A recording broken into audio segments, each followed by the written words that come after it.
It's been 2 years since I started working on my cozy psychological horror game, This Is the Game. I just wanted to give a little update on, how far everything has come in the last 2 years and really focus on what is coming next. So if you're new here, I'm working on a game where you return to an abandoned game project and the NPCs haven't stopped building the game since you left it.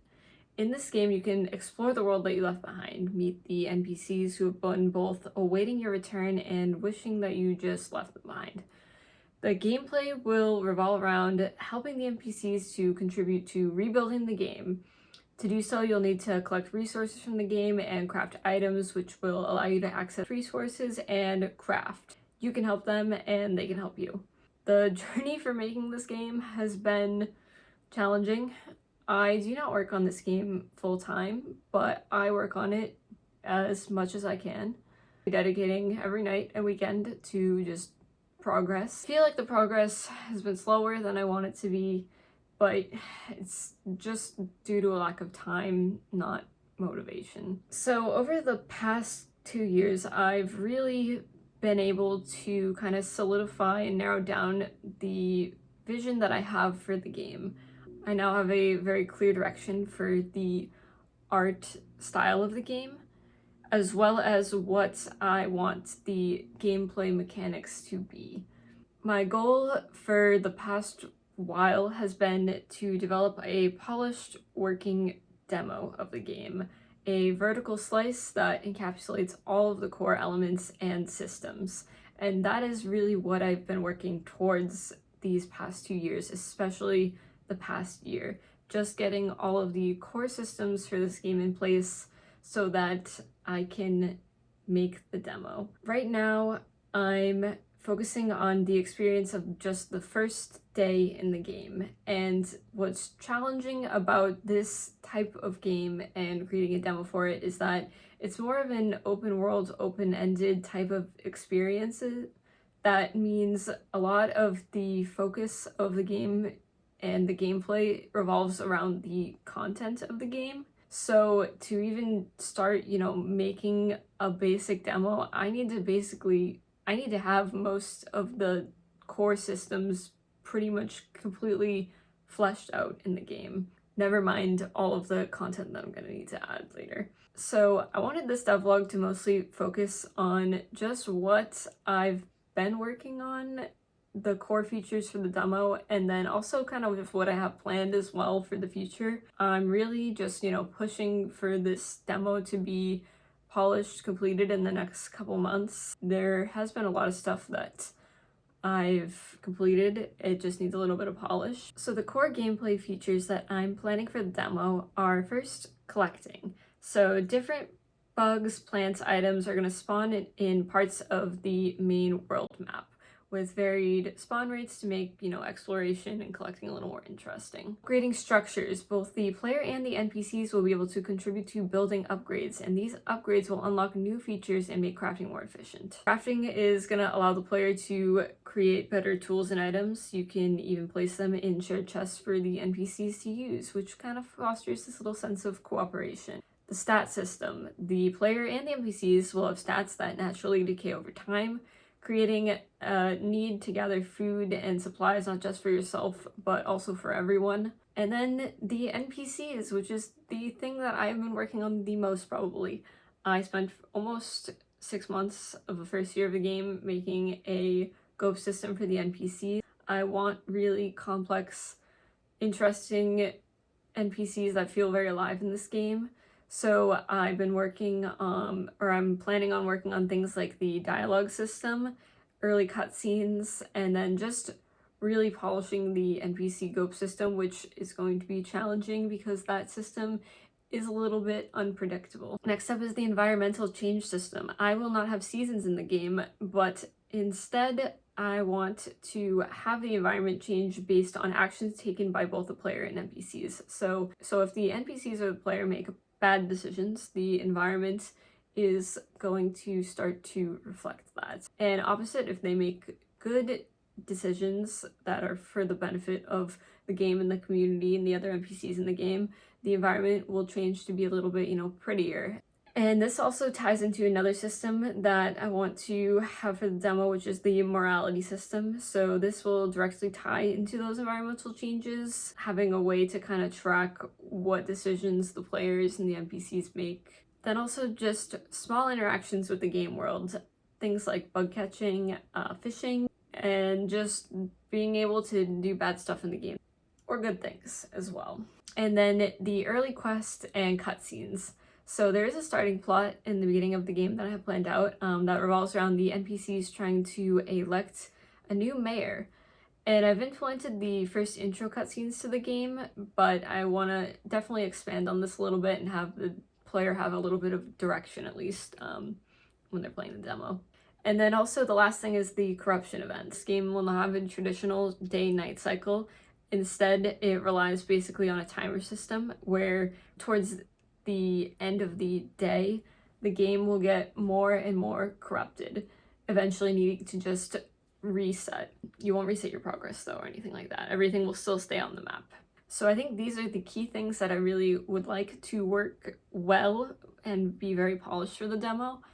And then there is some other content that isn't going to go into a demo, but I would like to work on right afterwards because I definitely want this in the game before it is, released in any capacity. The first one and the most important one is definitely mining. I actually have a mine in the game, you just cannot access it yet, but I definitely want to expand on the resource collection mechanics and the items that you can get. And then the other thing is other game worlds. I've mentioned this a couple times in the past devlogs, but I want to not just limit the gameplay to this main map. I want to also have other kind of game worlds, other parts of the game that maybe have been lost that the player can find and explore. And this really is going to be something that offers a lot of creative possibilities for me. But I do want to have at least a couple of other game worlds, in the starting release of the game. And then the next thing is the developer powers. This will probably be a more slightly later game thing that happens. That's why I'm not focusing on it. This will be a way to introduce mechanics that the NPCs don't have access to and can kind of manipulate the game worlds. So something like teleportation or maybe changing just the stats of items, things like that. NPC relationships and quests. So each NPC is actually tied to a specific game mechanic and they have kind of unique insights over that mechanic specifically. And I really want to make it so, the player can also kind of befriend NPCs and then they get kind of benefits from either being friends or maybe enemies with some of the NPCs in the town. And I want to just kind of keep expanding on the storyline and the town event. I want this game to more so focus on the aspect of community. So that's pretty much what I have planned for all of the future content before the actual release of the game. Those are the only mechanics that I'm going to focus on just to keep my sanity. I know it's already a long list as well. I've been trying to narrow it down, but it's really hard with just kind of a content heavy game like this. The gameplay revolves around kind of having a lot of those small little systems all interacting with one another.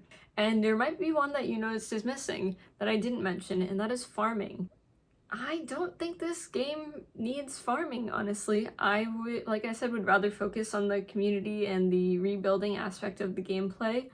I'm probably gonna have a little bit of farming, which will more so be associated with the community garden that goes along with upgrading the grocery store. I know a lot of these gameplay mechanics that I probably listed are things that would be typically in a farming game, but yeah, there's not going to be any farming in this game, so. Okay, so what have I worked on in the past 2 years? Where even am I? Like I said, I've been mostly focusing really on these core systems and stuff. The first one was just building out the main map, and this main map is just a big floating rock, its base, where all the NPCs live. And thanks to the grid system that I created for this map, the players can actually place items anywhere on the map. And the NPCs are able to navigate around the items actually because they're using a pathfinding system rather than fixed schedules. I've implemented it so that each designated zone on the map will spawn different items. So the swamp spawns items in the swamp, the beach on the beach. And this kind of flexibility of the map and grid system kind of keeps everything feeling interesting and dynamic. I've pretty much finished most of the main map. There's a couple of little small like art assets and stuff and things I just need to like fix the setup for. Okay, the next thing I've been working on was creating items. So I spent a bunch of time basically just making a system that was really easy for me to make new content. And one of the ways I needed to do that was just being able to make items. I've just kind of been slowly adding in ones that fit with the environment, and I plan to just kind of keep adding a lot more of these in. Then the NPC and the GOP system. I spent so much time on this the first year. Yeah, so the NPCs operate using a GOP system. I have an entire devlog dedicated to this. Summary of that is it means that I can give the NPCs a goal and a list of possible actions that they can take to achieve that goal. So for instance, if an NPC is hungry, they can look to find food. If they don't have any in their inventory, they'll try to buy some. But if they lack the money, they'll find another way to get it, just picking it up off the ground or something. Then the interesting thing about the ghost system is it's going to make the NPC behavior unpredictable in a very realistic way, which I believe will add a lot to the gameplay or be a complete chaotic disaster, which might be a lot of fun, who knows. The art and animation. I draw all of the art. I draw every frame of every animation. This takes almost as much time as just writing the code and setting up stuff in the engine. I'm primarily a programmer, not an artist. I'm not very good at my just like process of creating art, honestly. I'm a little messy with it. And I'm, continuously getting a little bit better at drawing and everything as well. But I have finished up a lot of the key art for the start of the game. There's just a couple of interiors of the buildings that I still need to do and a bunch of animations. And then the next thing is the building upgrade system. So I am like mostly done with this system. I've actually been working on this really recently.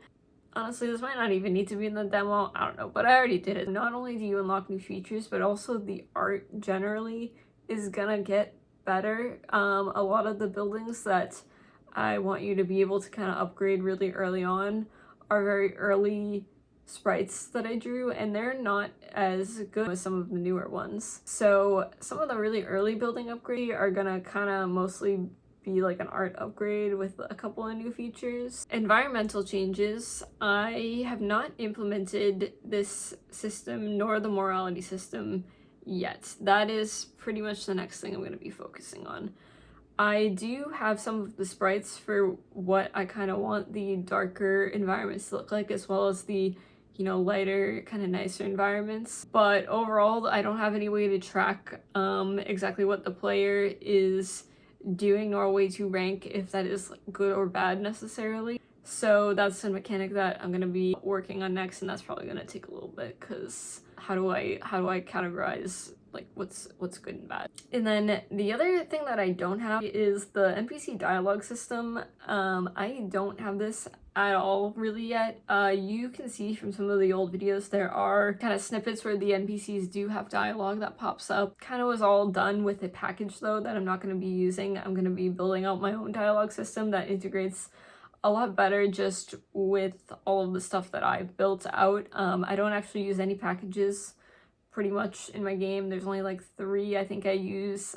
I don't use any kind of like pre-built system, stuff like that. I've tried and they just end up not really fitting in with my code as well as I want to, so I've actually kind of taken them out. I wanted to talk about just genre of the game. This is what I am personally calling a dark cozy game. So the game is meant to be comforting, but there are going to be darker themes in this game that may not be for everyone. The dark and the psychological horror aspects of this game are not things that I will explain. It's something that is just better to be experienced by the player. Generally over the last few years though, I've been figuring out art style with the game, experimenting with different forms of gameplay that I felt fit best with the type of game I was trying to make. Because when I started making this game, I honestly just started with the concept. I had no idea what the game was going to look like, and I didn't really know what the gameplay was going to look like. I tried a couple different things and hated all of them. But now I feel like, I have a really clear direction of how I want the game to look, what I want to work on going forward. I've been able to release the game's Steam page and a teaser trailer as well, and just built out most of the really challenging core systems, as well as just learning how to actually make a game. I know this is a very ambitious project. This is the first game I've ever made, and this is probably going to be the only game I ever make. This game has a unique premise. The NPCs are the ones that are developing the game while the player is away. So looking even just past the demo into something like early access, this is a game and a concept that actually gives me the chance and potential to continuously work on it, as if the NPCs were evolving the game themselves.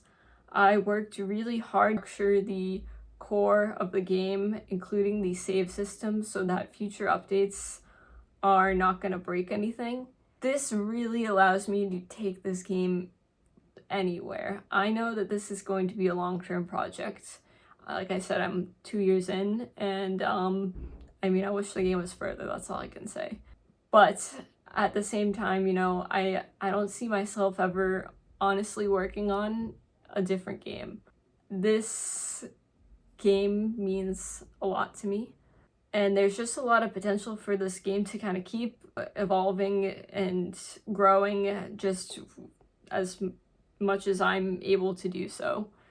Plan to keep working on this game, adding, depth and elements, expanding on things. I really just want more eyes on the project, and I think the best way to do that is a well-developed demo. I know that, just looking at my game, the art's, maybe not super, eye-catching. A lot of the content and the mechanics still need a lot of work. The demo is the best way to show people that, this game does work, it's coming together, and there's just a lot of potential here. It's just tough for me to kind of, balance game development, working, and then actually posting updates on social media and stuff like that. But I really do appreciate the support from everyone who's interested in the game, as well as just my journey in developing the game.